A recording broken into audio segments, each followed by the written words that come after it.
So ఇలాంటి ఒక మేము సైతం లాంటి ఒక కాన్సెప్ట్ని తీసుకోవాలని ఎందుకు అనిపించింది మీకు?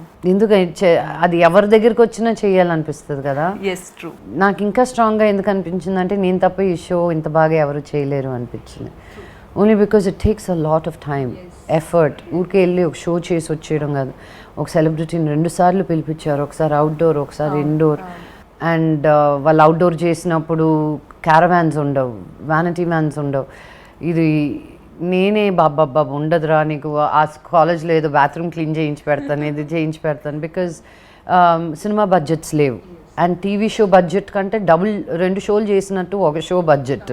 Okay, so it's been an uphill task అనమాట. But I been able to fulfil అనిపిస్తుంది.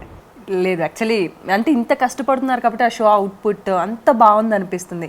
సమ్ టైమ్స్ వాళ్ళు చెప్పే ప్రాబ్లమ్స్, మీ ఎమోషన్స్, మీరు అప్పుడప్పుడు మీ కళ్ళలోంచి నీళ్ళు రావడం చూస్తుంటే ఆడియన్స్కి వచ్చేస్తున్నాయి. సో బికాజ్ ఇన్ని ప్రాబ్లమ్స్ ఉన్నాయా, వాళ్ళతో పోల్చుకుంటే మనం ఎంత బాగా హ్యాపీ లివింగ్లో ఉన్నాము.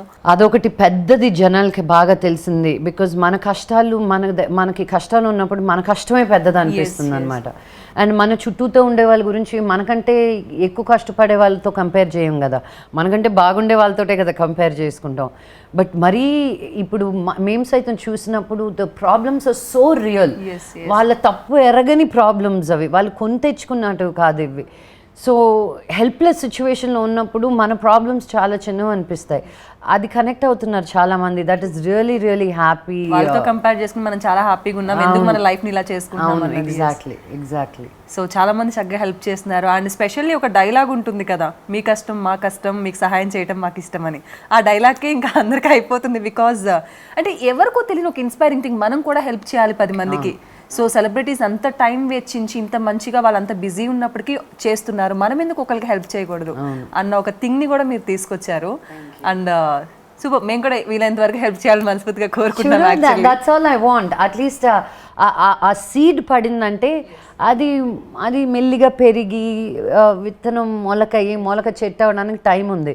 ఈరోజు నేను చేశాను కదా అని అందరూ దూకేసి చేయనక్కర్లేదు. అట్లీస్ట్ ఆ థాట్ని పడేయగలిగాను కదా, అదే ఎక్కువ నాకు. సుబ్బు, నీకు తెలుసా నాకు ఎర్లీ మార్నింగ్ ఒక కల వచ్చింది. నువ్వు నన్ను జ్యువెలరీ షాప్కి తీసుకెళ్ళి వడ్డానం కొనిచ్చావంట. ఏ టైంకి?